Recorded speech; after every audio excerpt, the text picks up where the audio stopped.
جس طرح اللہ تبارک و تعالی انسان کو برے حالات سے آزماتا ہے نا، اسی طرح اللہ تبارک و تعالی انسان کو اچھے حالات سے بھی آزماتا ہے۔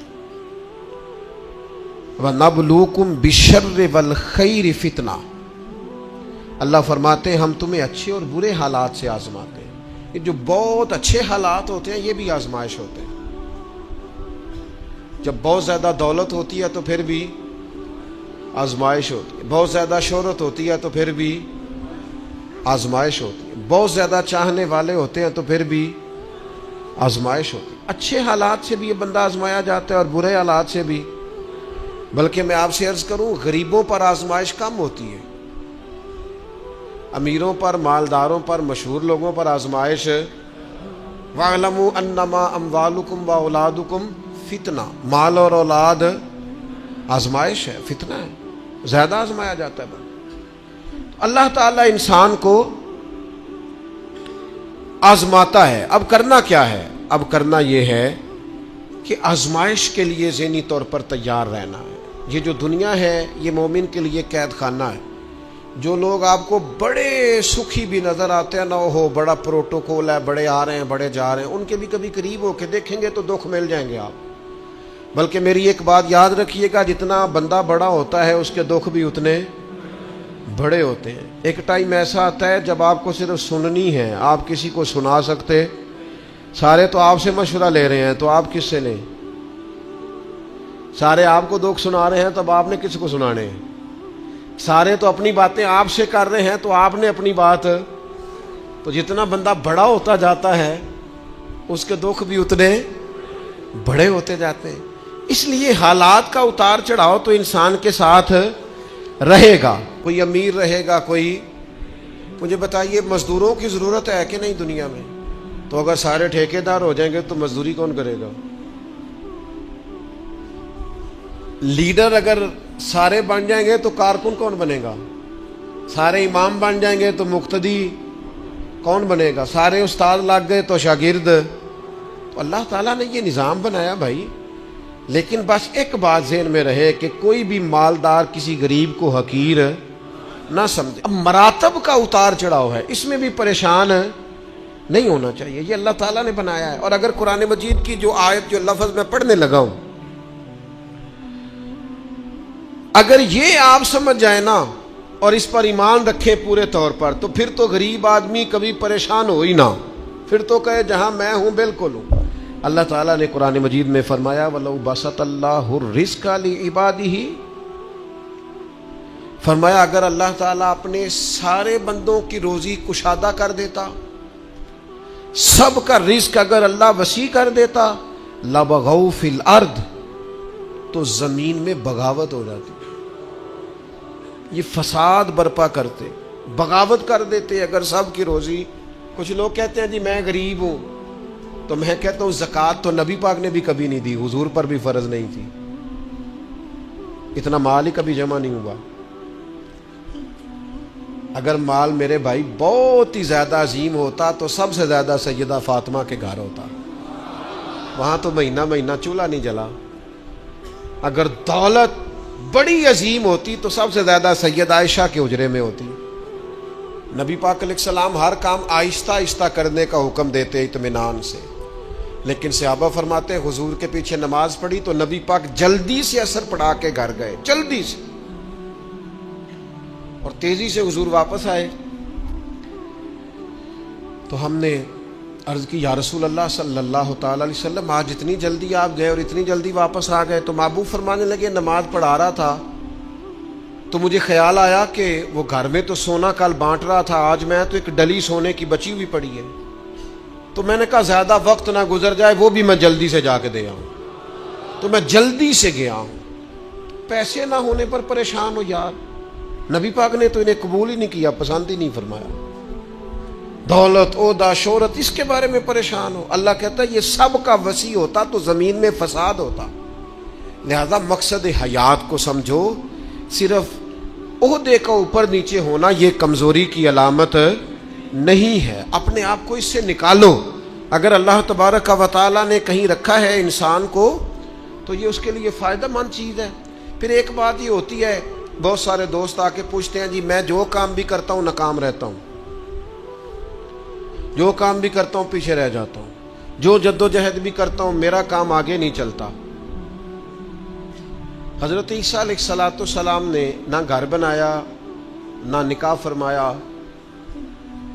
ایک پیالہ تھا ہاتھ میں، ایک دن انہوں نے دیکھا کہ ایک آدمی چلو سے پانی پی رہا تو پیالہ بھی صدقہ کر دیا۔ وہ ایک اینٹ کا تکیہ رکھتے تھے، ایک دن انہوں نے ایک شخص کو دیکھا کہ بازو بچھا کے اس نے تکیہ بنایا ہوا ہے تو وہ اینٹ بھی کسی کو دے دی، تیرے کام آ جائے گی۔ اس خلوص کے ساتھ انہوں نے دین کی تبلیغ کی، لیکن قوم نے کیا کیا؟ معاذ اللہ انہیں سزا دینے کے لیے، پھانسی لٹکانے کے لیے آ گئی، وہ تو اللہ نے کرم کیا آسمانوں پہ اٹھا لیا۔ اتنی سخت محنت کے باوجود بھی ان کی ظاہری حیات میں ساری قوم ان کی فرما بردار۔ پھر مجھے بتائیے حضرت عیسیٰ دنیا سے کامیاب تشریف لے گئے کہ نہیں؟ جناب عیسیٰ دنیا سے وہ کیوں کامیاب گئے کہ اللہ نے جو ڈیوٹی ان کے ذمہ لگائی تھی وہ ڈیوٹی انہوں نے پوری کی ہے۔ ہم اپنی ڈیوٹیاں پوری کریں، صبح دکان وقت پہ کھولیں، گاہک تو اللہ بھیجتا ہے، رزق تو اللہ دیتا ہے، ہم جا کے محنت پوری کریں۔ لیکن یہ جو نتیجہ اپنی مرضی کا مانگتے ہیں نا، میں نے جیتنا ہی جیتنا ہے، جیتنا تو شرط ہی نہیں، کھیلنا شرط ہے، جیتنا تو شرط ہی نہیں۔ مجھے بتائیے نا، حضور علیہ السلام موجود ہیں، ظاہری طور پر سارے جلوے، پر احد کے اندر بظاہر مسلمانوں کو ناکامی ہو گئی تھی، ظاہری طور پر کفار جیت گئے تھے، تو کیا حوصلے ٹوٹ گئے؟ اس کے بعد کیا کہا مسلمانوں نے؟ اب ہم نہیں نکلیں گے میدانوں میں۔ بظاہر حدیبیہ کے موقع پر کفار سخت شرطیں منوانے میں کامیاب ہو گئے تھے، تو کیا پھر مسلمان دل چھوٹا کر جاتے؟ او ملت کے جوانوں، ہر بات میں کمزور پڑ جاتے ہو۔ وہ جی مجھے بڑی دیر ہو گئی، میرا کوئی اتنی کچی باتیں کرتے ہیں، بعض اوقات کے دل کرتا ہے یار تو کیا بات کرتا ہے، اٹھ باندھ کمر کیوں ڈرتا ہے؟ پھر دیکھ خدا کیا کرتا ہے۔ قرآن مجید کا کبھی آپ انداز دیکھیں نا سمجھانے، وَلَا تَهِنُوا وَلَا تَحْزَنُوا وَأَنْتُمُ الْأَعْلَوْنَ إِن كُنتُم مُؤْمِنِينَ۔ فرمایا کمزور نہ پڑنا، غم نہ کھانا، بس پکے مومن رہنا، فتح اللہ تمہیں ہی عطا کرے گا، غلبہ اللہ تمہیں ہی عطا کرے گا۔ لہذا یہ ساری چیزیں اللہ پہ چھوڑ دیں، جتن جتن تہار کوئی کھیڑے، تو ہارن کھیڑ فقیرہ، جتن دا مول کوڈی پیندائی، ہارن دا مول ہیرا۔ دنیا میں کچھ لوگ اس طرح بھی میدان میں نکلتے ہیں جو ہارنے کے لیے نکلتے ہیں۔ چھوٹا بچہ کہتا ہے اپنے ابا جی سے پنجا لڑائیں، سچ بتاؤ ابا جب چھوٹے بیٹے سے پنجا لڑاتا ہے تو جیتنے کے لیے لڑاتا ہے؟ بیٹے نے بازو پکڑا ہے، پنجا ملایا، باپ گر گیا اور صاحب پتہ کہتا او ہو کنی طاقت ہے۔ او نہیں طاقت جناب، آپ خوش ہو رہے ہیں کس بات پہ؟ کہ بیٹا جیت جائے تو مزہ بڑا آتا ہے، یہ کامیاب ہو جائے تو مزہ۔ لیکن آپ سمجھیں اس بات کو جو میں سمجھانا چاہ رہا ہوں، یہ کامیاب کب ہوا ہے؟ ابا جی کو ہرا کے۔ اس وقت یہ جو جیتا ہے اور باپ خوش ہو رہا ہے اپنے آپ کو ہرا کے، اور بیٹے کو کتنا خوش ہے، وہ کہتا ہو بلے بلے کنی طاقت۔ بیٹا دوڑ کے آیا ہے، گلے لگا، باپ گر گیا، مجھے گرا دیا ہے، دیکھو کتنی طاقت ہے۔ یہ کیوں کہہ رہا ہے؟ حوصلہ افزائی کر رہا ہے۔ یہ گر گیا ہے اور گر کے راضی ہے، یہ ہار گیا ہے اور ہار کے، تاکہ میرا بیٹا جیت جائے۔ وہ یار اگر تو پیچھے رہ گیا ہے تو تھوڑا راضی ہو جا، باقی مسلمان جو آگے نکل گئے تھوڑی دیر کے لیے تو کہنا یار میں پچھلی صف میں ہی صحیح، پر دیکھ تو صحیح میں کتنوں کا پہرے دار ہوں۔ نبی پاک علیہ السلام نے فرمایا 2 آنکھیں دوزخ میں نہیں جائیں گی، ایک وہ جو اللہ کے خوف سے روئی، اور ایک وہ جس نے اسلامی سرحد پر پہرا دیتے ہوئے جاگ کر رات گزار دی۔ اس سپاہی کو کوئی نہیں جانتا جو بارڈر پہ کھڑا ہے، لیکن وہ جاگ رہا ہے نا، آنکھ کھلی ہوئی ہے نا، تیرے لیے جاگ رہا ہے، میرے لیے جاگ رہا ہے۔ وہ چاروں کونوں پہ بارڈروں پہ جو سپاہی کھڑے ہیں وہ تیرے میرے لیے کھڑے ہیں، ان کی آنکھیں جاگتی ہیں تو باقی سارے سوتے ہیں۔ وہ رات جاگ کے پیچھے رہ کے وہ عام لوگ ہوتے ہیں، ان کے عہدے بھی کوئی نہیں ہوتے زیادہ، لیکن وہ پیچھے رہ کے بہت ساروں کے محافظ ہوتے ہیں۔ تو بھائی کچھ نے پیچھے بھی تو رہنا ہوتا ہے نا، سب نے لیڈر نہیں بننا، کچھ نے کارکن بھی بننا ہوتا ہے۔ حضور جب سفر پہ جاتے تھے تو ایک دو صحابہ کو کہتے تھے تم نے سب سے پیچھے چلنا ہے۔ کیوں؟ فرمایا کوئی بچہ پیچھے رہ گیا، کوئی جانور پیچھے رہ گیا، کوئی سامان پیچھے گر گیا تو ذرا اٹھاتے آنا۔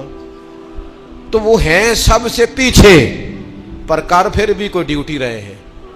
چلو ہم کچھ بندے پیچھے نہ رہ جائیں، جتن جتن ہر کوئی کھیڈے، تو ہارن کھیڈ فقیرہ، جتن دا مل کوڈی پیندائی، ہارن دا مل ہیرا۔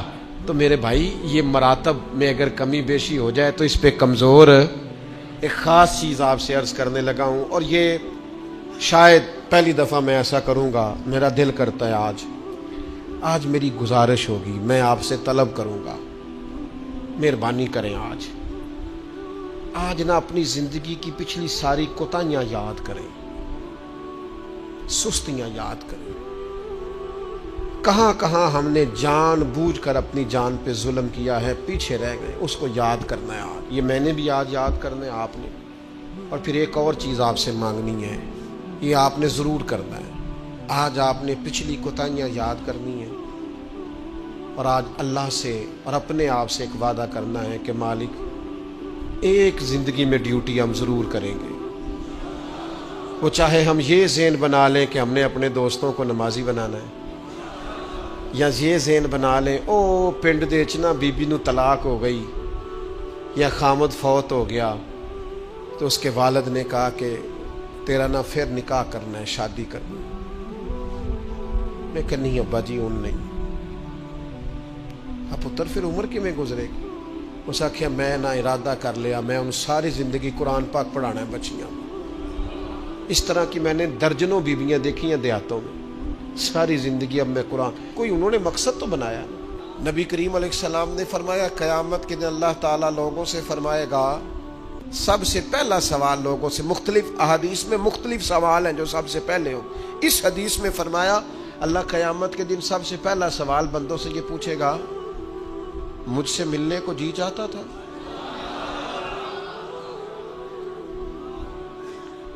میرے تے لنگ کئی مہینے تے برس گئے تے تیری دید نو دیدے ترس گئے، مجھ سے ملنے کو جی چاہتا تھا؟ میں آپ کو بات عرض کروں، مزہ نہیں آ جائے گا رب رسول کو دکھڑے سنانے کا؟ لطف نہیں آ جائے گا ان کی بارگاہ میں بیٹھ کے حال دل عرض کرنے؟ کیا منظر ہوگا، کیا رنگ ہوگا، کیا انداز ہوگا؟ خدا خود میر مجلس بود۔ کریم فرماتے رب بندوں سے فرمائے گا مجھ سے ملنے کو جی چاہتا تھا؟ عرض کریں گے مالک بڑا ہی چاہتا تھا۔ اب وہ کریم ہے نا، دریائے رحمت جوش پہ ہے، تو حضور فرماتے ہیں دوسرا سوال رب فرمائے گا یہ تمہارا مجھ سے ملنے کو کیوں جی چاہتا تھا؟ یہ کیوں جی چاہتا تھا بھلا مجھ سے ملنے کو؟ یہ انداز دیکھیے۔ تو حضور فرماتے ہیں بندے عرض کریں کہ مالک اس لیے جی چاہتا تھا کہ تو بڑا ہی کریم ہے، بڑا مہربان ہے، بڑا ستار ہے، تو بڑا غفار ہے، تو بڑا معاف کرنے والا ہے، تو بڑا عطا کرنے والا ہے، تو اپنے بندوں سے بڑا پیار کرنے والا ہے، تو ودود ہے، تو رؤوف ہے، تو رحمان ہے، جی چاہتا تھا تجھ سے ملے۔ تو رب فرماتا ہے اس لیے جی چاہتا تھا کہ میں مہربان بڑا ہوں؟ ہاں۔ تو کریم فرمائے گا جاؤ پھر فرشتوں گواہ ہو جاؤ، میں نے ان سب کے لیے جنت کا فیصلہ فرما دیا۔ اللہ فرماتے تم کیا سمجھتے ہو تمہیں بیکار پیدا کیا ہے؟ انسان کو اللہ نے بیکار نہیں بنایا۔ پہلی بات تو یہ سمجھ میں آ گئی کہ آیا کہاں سے ہے، بنایا کس نے ہے، بھیجا کس نے ہے، اور پھر بھیجنے والا کہتا ہے میں نے بیکار، ایک ذرہ بھی اللہ نے بیکار نہیں بنایا۔ ادھر دیکھو میری طرف دوستو، اس آدمی کو آپ سمجھتے ہیں نا بالکل مجذوب ہے، بالکل اس کی زبان سے رطوبت نکلتی ہے اور آنکھوں سے پانی نکلتا ہے، اور ہاتھ پکڑ کر سڑک پار کرانا پڑتی ہے، اور جس کو تم سمجھتے ہو نا کہ اس کو تو گھر کا ایڈریس بھی نہیں آتا، اس کی پشت پر اس کا پتہ لکھا ہے، جسے تم خیال کرتے ہو نا یہ بالکل ضعیف ہے، کمزور ہے، اٹھ نہیں سکتا، چل نہیں سکتا، قرآن مجید کی آیت کہتی ہے کہ بندہ بیکار وہ بھی نہیں ہے، تو وہ تو بالکل کسی کام نہیں، وہ تو گھر والے بھی لوگ اس کا مذاق اڑاتے ہیں، کوئی اہمیت نہیں، کوئی پوچھتا نہیں۔ تو یہ کیا ہے؟ پڑھو نا مشکات شریف، اللہ کے پیارے حبیب علیہ السلام نے فرمایا یہ جو تمہیں رزق دیا جاتا ہے نا، اور یہ جو تم پر بارشیں برسائی جاتی ہیں، یہ تمہارے ضعیف لوگوں کی برکت سے دیا جاتا ہے۔ میں کسی شخص سے بیزار نہیں ہو سکتا، کیونکہ ایک ذرہ بھی تو بیکار نہیں ہو سکتا، ایک ذرہ بھی تو بیکار نہیں۔ مجھے ایک دوست کی بات نہیں بھولتی، ان کے بیٹے نے آ کے کہا مجھ سے، کہنے لگی ابا جی نو آکھو بڑا دے لیا رشتہ داراں نو تے بڑا ونڈ لیا، وہ کہڑا کو نہ نیکی کردے نے، سوا سائڈ تے ہو کے غیبتاں کردے نے، آنکھوں نے ان بس کرن۔ اور وہ تھوڑے تھوڑے نالاں بھی تھے، چند باتیں اس نے اس طرح کی بتائیں جو واقعہ شکایت والی تھی، تو میں نے ان بزرگوں سے کہا، میں کہ پاجی منڈا بھی پریشان ہے، گھر دے بھی تو چھڈو، سادہ بندہ ان پڑھ آدمی محنت مزدوری، اتنی پتے کی بات کی؟ کہنے لگا حضرت صاحب پتہ نہیں اللہ کدے صدقے پہ دیندا ہے۔ تو مجھے یہ حدیث یاد آئی مشکات شریف کی، حضور فرمانے لگے اللہ تمہارے کمزوروں کی برکت سے تمہیں عطا کرتا ہے۔ کس کی وجہ سے اللہ تمہیں دیتا ہے؟ ضعیفوں کی وجہ سے۔ ایک تو کسی چیز کو بھی اللہ تعالیٰ نے بیکار پیدا پھر کس لیے پیدا کیا؟ مقصد حیات کیا ہے، اس کو آپ نے سمجھنا ہے۔ فرمایا الذی خلق الموت والحیات لیبلوکم ایکم احسن عملا، ہم نے موت اور حیات اس لیے پیدا کی ہے تاکہ پتہ چلے تم میں بہترین عمل کون کرتا ہے، بہترین عمل کون بندہ کرتا ہے۔ اس مقصد کے لیے موت اور حیات کو پیدا کیا۔ ہم تو کام کرنے آئے بھائی، دنیا میں کام کرنے آئے۔ یہ جو لوگ ویلے بیٹھے ہیں نا، صبح سے شام تک موبائلیں چلا رہے ہیں، آرام کر رہے ہیں، کھانے کھا رہے ہیں، آ رہے ہیں، جا رہے ہیں، یہ لوگ اس مقصد حیات سے غافل ہیں جس مقصد کے لیے بھیجے گئے۔ قرآن مجید کہتا ہے تمہیں اچھے اعمال کے لیے دنیا میں بھیجا ہے، اس مقصد کو تم سمجھو۔ کوئی خیر کا کام زندگی میں کرو، کوئی خیر کا کام۔ یہ جو مسجد کا خادم ہوتا ہے نا، اس کے پاس مسجد کی چابیاں ہوتی ہیں، اور مسجد کے خدام اکثر پڑھے لکھے نہیں ہوتے، کم پڑھے لکھے ہوتے ہیں، لہذا یہ ڈیوٹی کرتے ہیں، مسجد میں صفائی کرتے ہیں، جھاڑو دیتے ہیں، ڈیوٹیاں کرتے ہیں۔ لیکن میں آپ سے عرض کروں، بن سنور کے امام صاحب آئے، جناب پگڑی باندھی ہے، جبہ پہنا ہے، آ کے وہ سج گئے، سنور گئے، آ کے یوں بیٹھ گئے وہ، لیکن ان امام صاحب کو ان کی بھی بڑی شان ہے، جو نمازی مسجد میں سجدہ کریں گے ان کی بھی بڑی شان ہے، لیکن اس بندے کا مرتبہ آپ سمجھتے ہیں جو سب سے پہلے آیا ہے، جس نے آ کے جھاڑو دیا ہے؟ کہہ لوں میں ایک جملہ، کہہ لوں میں ایک جملہ، ایک بات کہہ لوں وہ والی کہ نبی کریم علیہ الصلوۃ والسلام نے کنجیاں ساری سیدنا بلال کو دے دی تھی، ڈیوٹی حضرت بلال حبشی کو دے دی۔ میں کہہ لوں یہ اسی رستے پہ ہیں جس رستے پہ سیدنا بلال حبشی تھے؟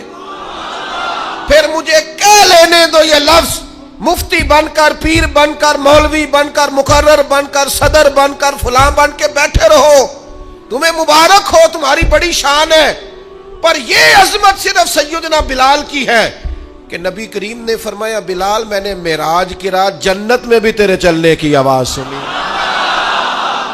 یہ شان صرف۔ پھر مجھے کہہ لینے دو قمر اچھا ہے فلک پہ نہ ہلال اچھا ہے، تیری نظر گر بینا ہو تو دونوں سے بلال اچھا ہے۔ آپ سمجھیں اس بات کو، کوئی مقصد تو ہے نا میرے بھائی۔ صحیح بخاری میں موجود ہے حضرت بلال مقصد بنا لیا تھا حضور کے دروازے کی نوکری کرنا۔ میں آپ سے عرض کروں اگر کوئی مقصد نہیں نہ بناؤ گے تو زندگی بے چین بے قرار گزرے گی۔ با مقصد لوگوں کی زندگی صحیح گزرتی ہے، با مقصد۔ کوئی ایک نوجوانوں سے بالخصوص کہوں گا یہ کوئی مقصد نہیں ہے، لوگ راضی کرنا، سٹیٹس لگانا، ویوز چیک کرنا، لائکس، کوئی مقصد نہیں، یہ بالکل بیکار کام ہے۔ آپ باصلاحیت ہیں۔ کچھ نوجوانوں کو میں دیکھتا ہوں، مجھے ایسے لگتا ہے یہ نوجوان ایسے ملک اور ملت کو چلا سکتا ہے، کہ کوئی مقصد نہیں ملا، کوئی کام نہیں ہے کرنے کو، کوئی ڈیوٹی نہیں اپنے ذمے لی، آنا ہے، جانا ہے، بیٹھنا ہے، خوش گپیاں ہیں، تبصرے ہیں، یہ کوئی کام نہیں۔ آپ کا کوئی مقصد حیات ہو، آپ کوئی ڈیوٹی کریں، کوئی کام کریں، کوئی خدمت ہو جو آپ کریں، آپ محسوس کریں گے کہ کچھ برکت ہو گئی ہے۔ لیکن اگر محمل وقت گزارو گے، بیکار ہو جاؤ گے، زنگ لگ جاتا ہے صلاحیتوں کو۔ میں خود کئی دفعہ اپنے آپ پہ غصہ کرتا ہوں کہ یار یہ 20 منٹ ایسے ہی وقت ضائع ہو گیا۔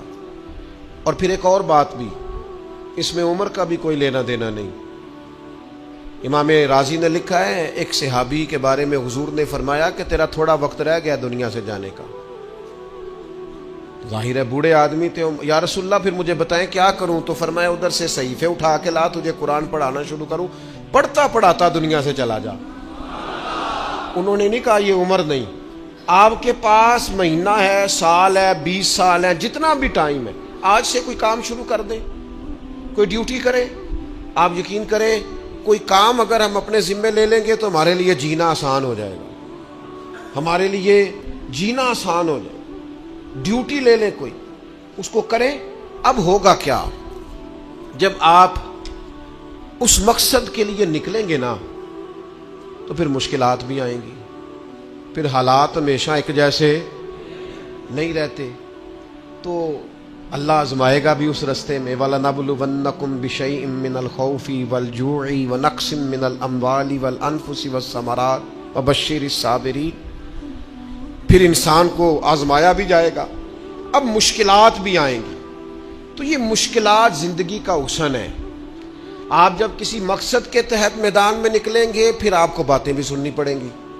آپ بالکل صحیح جا رہے ہیں، لوگ تانے بھی دیں گے، لوگ کہیں گے بھی، تو بھائی اس کا مزہ آئے گا۔ اب ذہن بنا لیں کہ بھائی مشکلات آئیں گی، اتار چڑھاؤ آئے گا، تو یہ تقاضا ہوگا جب آپ پہلے سے ذہنی طور پہ تیار ہوں گے، پھر کوئی بھی مشکل بندے کو پریشان نہیں کرے گی۔